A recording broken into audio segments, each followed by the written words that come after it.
Hello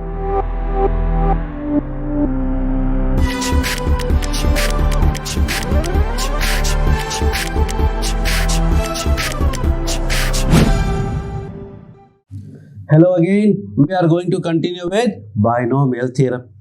binomial theorem में basic जो expansion वाली बात है वो हमने कर लिया, उस पे बेस क्वेश्चन कर लिया.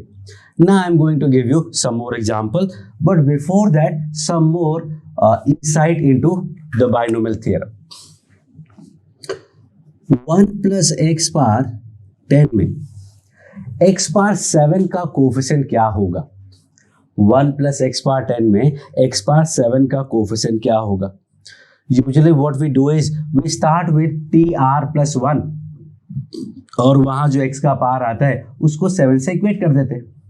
But that is not actually important in this kind of simple questions. Bye simple question I mean, simple question से मेरा मतलब है जहां एक्स का एक सिंगल सोर्स हो.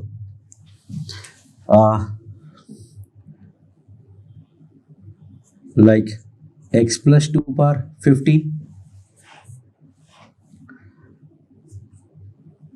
x square minus 3 power 10, 3 minus 2x square power 12, something like this, जहां पे x का एक सिंगल सोर्स है. So one thing you have to keep in mind कि सेकेंड नंबर का पावर हमेशा r होता है और फर्स्ट नंबर का पावर n माइनस r होता है. That is in r plus 1th term. First का power n minus r, second का power r. If I need coefficient of x power 5 और लेट्स से 4, x का power अगर मुझे 4 चाहिए तो मुझे इसका पावर 4 करना पड़ेगा. और सेकेंड टर्म का पावर तो यूजुअली हर फॉर्मूले में अगर देखोगे जनरल टर्म में तो r होता है. तो अगर मुझे इसका पावर 4 करना है means we have to take r equal to 4. Simple. In this case if we need x power 4 का टर्म, वी नो दैट इसका पावर 15 माइनस r होता है, n minus r, and that is given as 4. In this case, if you see, तो इसका पावर 10 minus r होगा, and that is x power 4. And in this case, if you see, तो minus 2x square का power r होता है, and that is x power 4. यहाँ पे x का पावर, यहाँ भी x का power. And this is not exactly equal but basically equivalent you can say just by equating the coefficients or power of x. सिर्फ x के power की बात करें so what we get that कि r का value 4 है, r का value 11 है, r का वैल्यू x पर 20 minus 2r is this, so 20 minus 2r is 4, r equal to 8, and in this case 2r equal to 4, r equals to 2. एक बार r मिल गया then we can find. यहाँ पे r का value 4 है तो 10c4, 1 का power कोई जरूरत नहीं है, सीधा x का पावर 4 हो गया. 1 का पावर 10 माइनस 4 आता, not going to make any difference.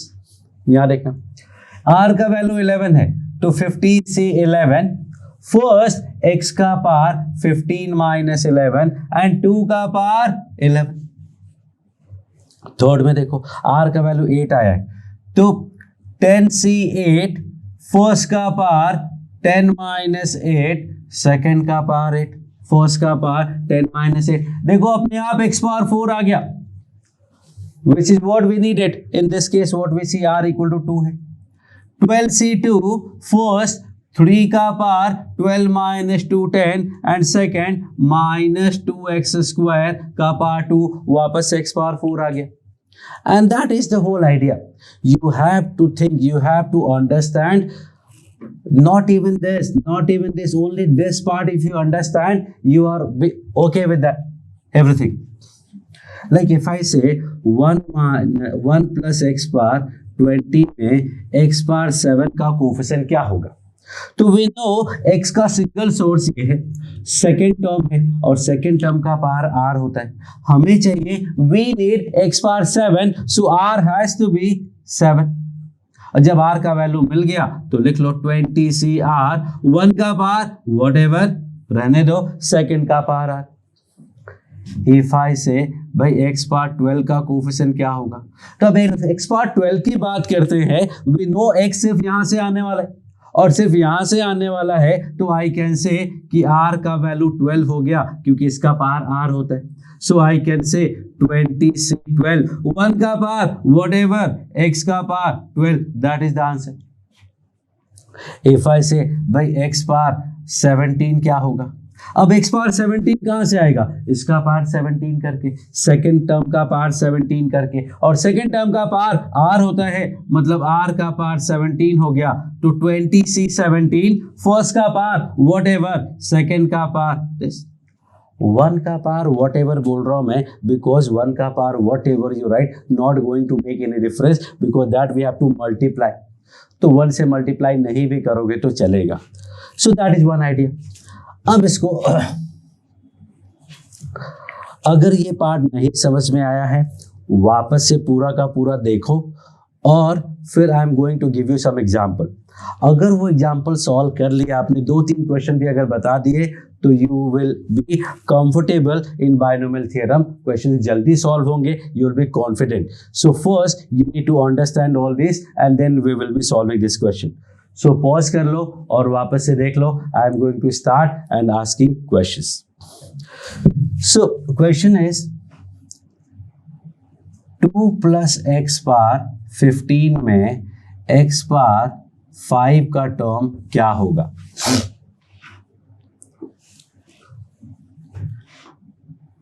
Three minus 2x power 20 में x पावर 7 का टर्म क्या होगा। 5 माइनस 2x स्क्वायर पावर 15 में x पावर 9 का टर्म क्या होगा, और यहीं पे x पावर 14 का टर्म क्या होगा। These are the 4 examples you are going to solve without using the general formula.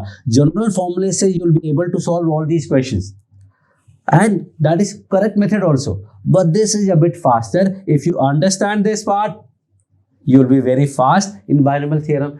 Else that's okay. Answer आएगा, बहुत ज़्यादा डिफरेंस नहीं आने वाला है, बट स्टिल 30 सेकेंड पर क्वेश्चन का डिफरेंस आएगा। So you can save those 30 second if you can answer this question correctly in the first attempt. So वापस से स्टार्ट करने के पहले watch all these again, try to understand. ये काफ़ी टिपिकल है, ये थोड़ा सिंपल है, but you will be able to manage. And now I am going to solve those. नहीं किया है तो पॉज करके अटेम्प्ट कर लो। x का पावर 5 चाहिए और x सिर्फ यहाँ है सेकेंड टर्म। सेकेंड टर्म का पावर 5 अगर करना है, सेकेंड टर्म का पावर तो r होता है ना, तो हमें इसका पावर 5 करने के लिए r का वैल्यू 5 लेना पड़ेगा, और r का वैल्यू 5 लोगे तो टर्म आएगा 15c5, 2 पावर 15 माइनस 5, x का पावर 5। सिर्फ r देख के एनसीआर नहीं लिखना है, पूरा एक्सपेंशन एनसीआर, फर्स्ट का पावर, सेकेंड का power. Think of it, x यहाँ है सिर्फ, उसका पावर हमें 7 चाहिए, मतलब r का वैल्यू हमें 7 लेना पड़ेगा। एंड सो 20c7, 3 का पावर 20 माइनस 7 माइनस 2x का पावर 7 हो गया, x पावर 7 वाला टर्म।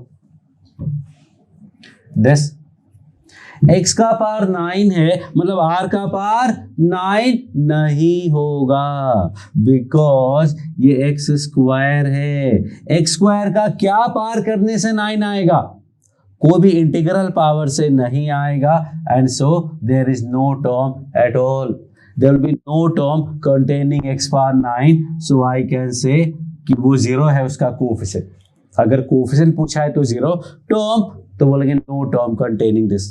x पावर 14 के लिए r का वैल्यू 14 नहीं होगा, हमें x पावर 14 लाने के लिए ये सेकेंड टर्म का पावर क्या करना है, x स्क्वायर का पावर 7 करके 14 आ जाएगा ना, तो इसका मतलब r इक्वल टू 7 है, तो टर्म होगा 15c7, फर्स्ट का पावर 15 माइनस 7 एंड सेकेंड का पावर 7, देखो x पावर 14 आ गया. So this part is actually my favorite part. You need to understand this, process this in your mind so many times. 10 बार देखना पड़े 10 बार देख लो, but समझ में आ जाएगा. And will just take a click, just take a moment. एक moment पे you will be able to understand this. बहुत practice नहीं करनी पड़ेगी, बस एक टाइम आएगा जब चीज क्लिक, हाँ yes that is the point sir is trying to convey. जैसे वो पॉइंट क्लिक हुआ, काम खत्म. कि हमें अगर x का कोई पार चाहिए तो वो पार कहाँ से आना है, यहाँ से. इसका पार हमें क्या करके 9 मिलेगा, 4.5, और r का वैल्यू 4.5 नहीं हो सकता, तो नो टर्म. हमें x पार 14 चाहिए और x यहाँ से तो आएगा नहीं, x will always come from here. So what we see that x square का क्या पार करने से 14 आएगा, 7, तो r का वैल्यू 7 हो गया, खत्म हो गया काम. So this part you need to understand, and now I'm going to solve more questions. So stay tuned. So now we are going to solve some more questions. ये बताओ 1 plus x पावर 10 में x power 7 का coefficient क्या होगा. तो 1 plus x power 10 में x power 7 का coefficient क्या होगा, उसके लिए कि x का पावर 7 करना है. x आएगा सिर्फ यहाँ से, इसका पावर ये सेकेंड टर्म में है और सेकेंड का पावर r होता है, तो हमें r का वैल्यू 7 रखना पड़ेगा, and that gives me 10c7, 1 का पावर वॉट एवर, x का पावर 7. नाउ इफ आई से 2 minus 3x पावर 10 में x पावर 4 का कोफिशिएंट क्या होगा, या x पावर 4 वाला टर्म क्या होगा. x का पावर 4 करना है तो r का वैल्यू 4 आ गया, सो आई कैन से 10c4, 2 का पावर 10 minus 4 minus 3x का पावर 4. ये सब तो वापस वही रिपीट हो गया. ओके, नाउ 10 मोर, 1 plus 3x 2x minus 3x cube और 1 plus x पावर 15 में x पावर 10 का कोफिशिएंट बताना है. सर्कल लगाने का मतलब उसका कोफिशिएंट बताना है, या term whatever you say, not going to make much difference. इसमें टोटल कितने टर्म्स होंगे, this would contain 16 terms. n plus 1 term होते हैं, r का वैल्यू 0 से लेके 15 तक जाएगा, 16 term. 16 term multiplied to this will give you 48 terms. उसमें से x पावर 10 वाले कितने होंगे, that we need to count, but इतना लेंदी काम नहीं करना है. 1 में इसका x पावर 10 वाला जो पार्ट है सिर्फ उतना ही मल्टीप्लाई करो, बाकी के टर्म्स क्यों मल्टीप्लाई करने. We only need x power 10 and it means we totally need x power 10 only. So 1 में इसके 16 के 16 टर्म्स क्यों मल्टीप्लाई करने, मल्टीप्लाई ओनली दैट टर्म्स जो 1 से मल्टीप्लाई होके x पावर 10 मिले, और वो x पावर 10 वाला टर्म है.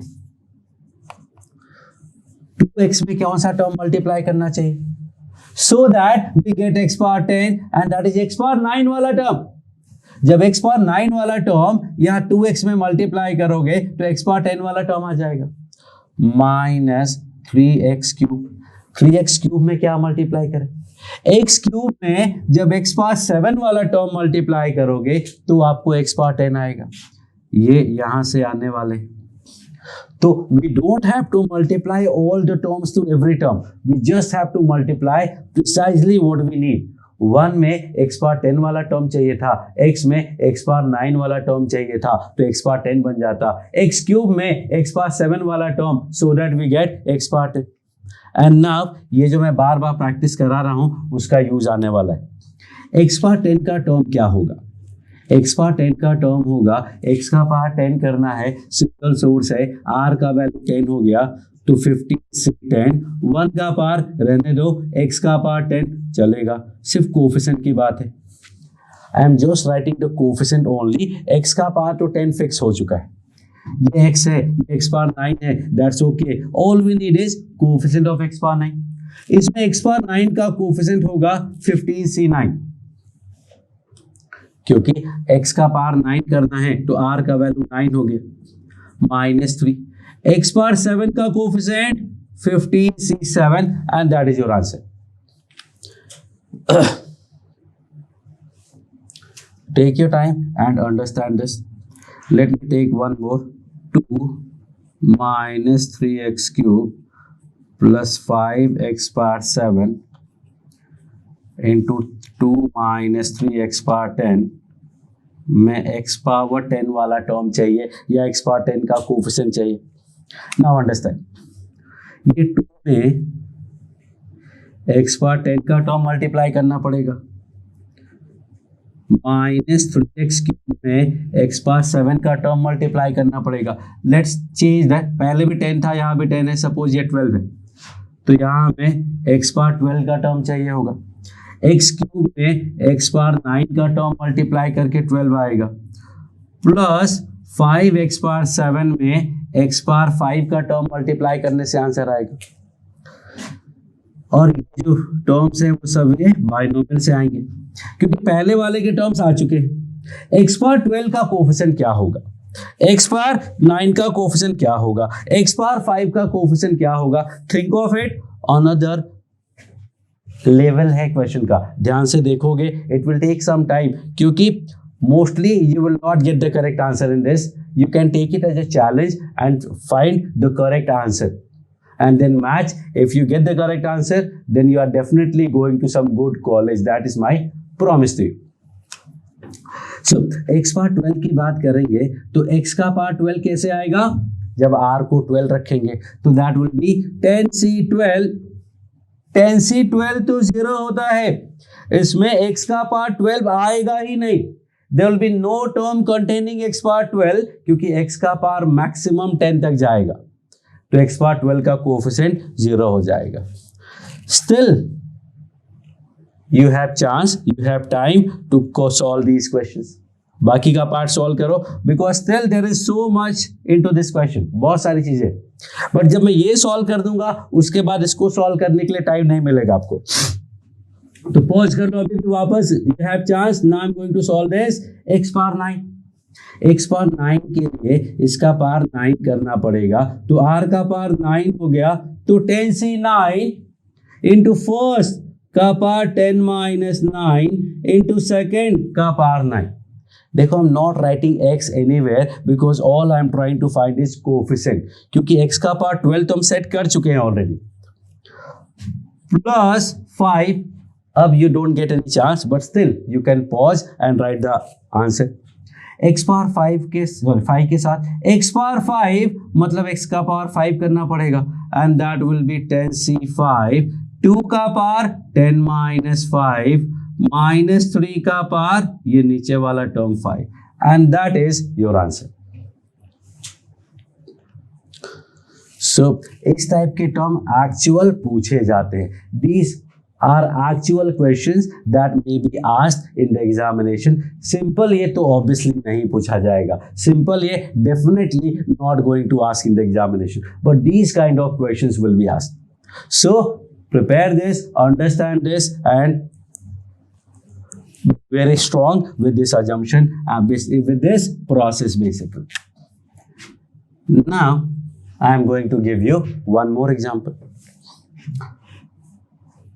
1 plus x power 50 and 1 minus 1 by x power 51. इसमें x power 10 का कोफिशिएंट फाइंड करना है. Find coefficient of x power 10 in this product.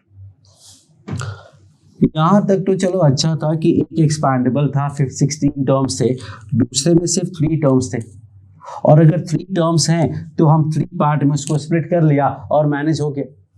But here इसमें 51 टर्म होंगे, यहाँ 52 टर्म्स होंगे, तो 51 टर्म को एक एक करके इसके साथ सेट करना टिपिकल काम है. It is not going to happen. We are not going to write these many questions.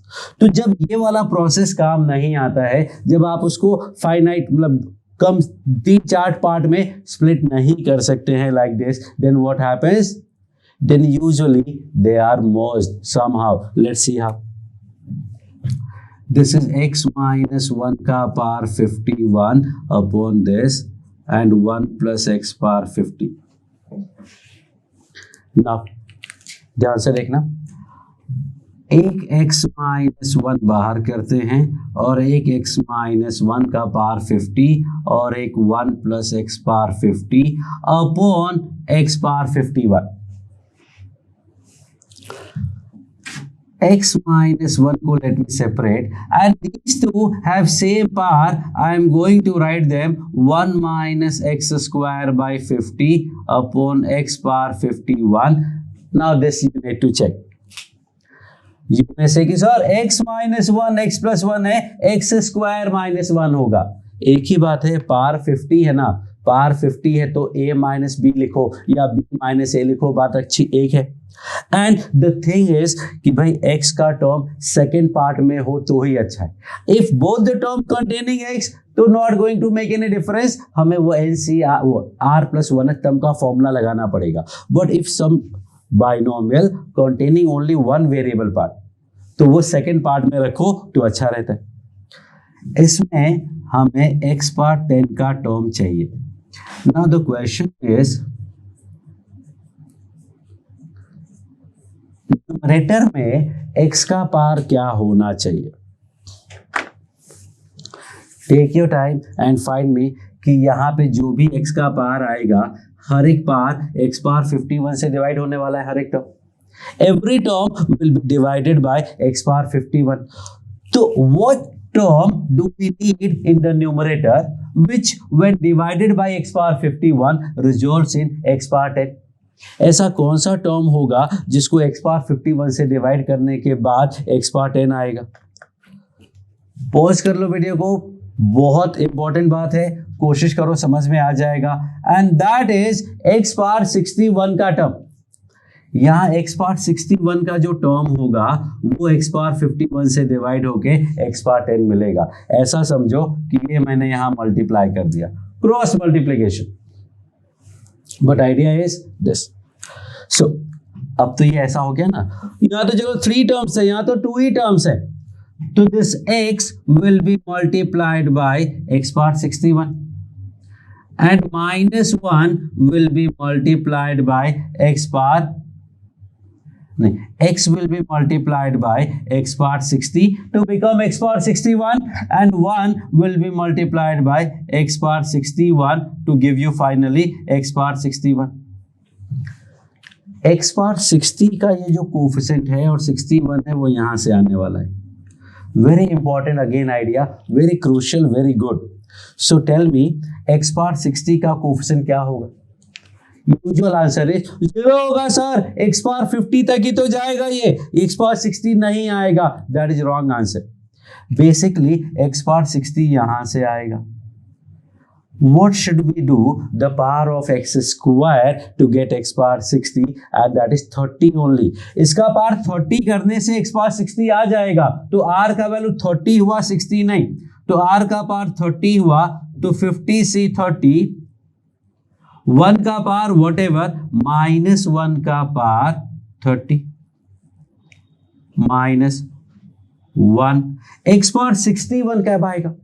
x power 61 के लिए x स्क्वायर का पावर 30.5 करना पड़ेगा और वो नहीं हो सकता, ओनली इंटीग्रल पावर होता है, इसलिए that is not going to happen. And finally the answer we are getting is 50 C30 which is also equal to 50 C20. वो आपको परमुटेशन कॉम्बिनेशन से आता है. तो इधर ऐसे टर्म होंगे, इधर 2-3 टर्म होंगे और यहाँ एक्सपैंडेबल होगा, यहाँ 2-3 टर्म होंगे, यहाँ एक्सपैंडेबल होगा, तो 2-3 पार्ट में स्प्लिट हो जाएगा. या फिर अगर एक्सपैंडेबल नहीं मतलब काफी सारे टर्म है, 2-3-4 पार्ट से ज्यादा है, तो आपस में मर्ज होने वाला ही story. But there may be some question जहां पे ज्यादा टर्म्स भी हो और ग्रुपिंग भी ना हो, तो क्या करेंगे. So that case I am going to discuss. So stay tuned. Okay, so this is your new question. 1 plus x power m है, 1 माइनस एक्स पावर n है, उसमें x का कोफिशिएंट 3, x स्क्वायर का कोफिशिएंट -6, उसके पहले का कुछ constant है, उसके बाद का कोई टर्म है that is not mention. We need to find value of m या n या both, whatever we do.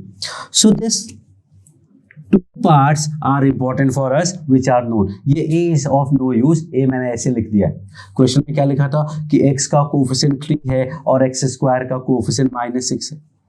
तो अब प्रॉब्लम क्या है, एक्सपांड करोगे तो m+1 टर्म आएगा, सबको एक एक के साथ ब्रेक करके x का कोफिशिएंट निकालना बहुत टिपिकल काम हो जाएगा। ग्रुप ये आपस में हो नहीं सकते, वैसे तो हो जाएगा 1 + x 1 - x इज 1 - x², लेकिन वो तब होगा जब पार सेम हो। अब पार में डिफरेंस कितना है वो नहीं पता। लास्ट क्वेश्चन में पार का डिफरेंस 1 था तो 1 पार अलग किया, दोनों का पार सेम हो गया 50 और 51। यहाँ तो कोई डिफरेंस पता नहीं। तो जब दोनों केस ना हो प्रीवियस वाले तो फिर भगवान का नाम लेकर के सॉल्व कर लेने का। What we are getting is left hand side में 1 + mc1x + mc2x², दैट्स इट, बस इतना ही लिखना है। mc0 भी लिख सकते हो, इसके आगे का टर्म लिखने की जरूरत नहीं है बिकॉज हमें x² तक ही जाना है, तो no need to go further. और यहाँ पे क्या आएगा, nc0 - nc1x + nc2x², इसमें भी आगे और कैलकुलेट करने की जरूरत नहीं। नाउ जो 3 है x का कोफिशिएंट है, यहाँ x का कोफिशिएंट कैसे आएगा, x आएगा जब mc0 will be multiplied to this -nc1, यहां से पार 0 आएगा, यहां से पार x² आएगा, we need power x only, x power 1, फिर this multiplied to this will give you same x आएगा, that is mc1 into nc0। यहां से देखो x² आ जाएगा, यहां से x³ आ जाएगा, we don't need that। Similarly -6 जो है वो x² का कोफिशिएंट है, ये mc0 कहाँ मल्टीप्लाई करके x² आएगा, mc0 multiplied to nc2, that gives me x²। this mc1 multiplied to -nc1 will give me x², and then इसका नंबर आ गया। this multiplied to this mc2 into nc0, यहाँ से x² आएगा। there is no other term जहाँ से multiply करके आपको x² या x का टर्म मिलेगा। so these are the two equation in two variable, you will be able to solve। थोड़ा और सिंप्लीफाई कर देता हूं मैं, mc0 1 होता है, nc1 का वैल्यू n होता है, mc1 is m, nc0 is 1, that given as 3। Second की बात करते हैं, mc0 is basically 1, nc2 is n(-1/2) minus mc1 is m, nc1 is n, mc2 is m, m-1/2, nc0 is 1। These are the two equations। मुझे m का value find करना है, we need to find m, और अगर m find करना है तो n को एलिमिनेट कर देते। What is value of n? n का वैल्यू आएगा m-3, वो मैं यहाँ पुट कर देता हूँ। n का वैल्यू m-3 पुट किया तो m-3 into m-4 upon 2 m, n का value m-3, m into m-1 is -12, पूरे में 2 मल्टीप्लाई कर दिया, ये 2 कैंसिल हो गया, यहाँ 2 एक्स्ट्रा आ गया, ये 2 कैंसिल हो गया और यहाँ 2 एक्स्ट्रा आ गया। अब ये पूरा सिंप्लीफाई करेंगे तो आपको आंसर आ जाएगा, that gives me what, that gives me m² - 7m plus 12। This gives me -2m² plus 6m। This gives me m² - m। If you see m² minus 2m² cancel, मिला 6m minus 7m is -m, minus m is -2m, and that is equal to 12, and -12 इधर आया तो -24, that gives me m equals to 12। m का value 12 आ गया तो n का value क्या आ जाएगा, 12 - 3, that is 9, and that's it। So these kind of questions are asked in simple expansion of binomial theorem, their general term and so on. So that's it. Thank you.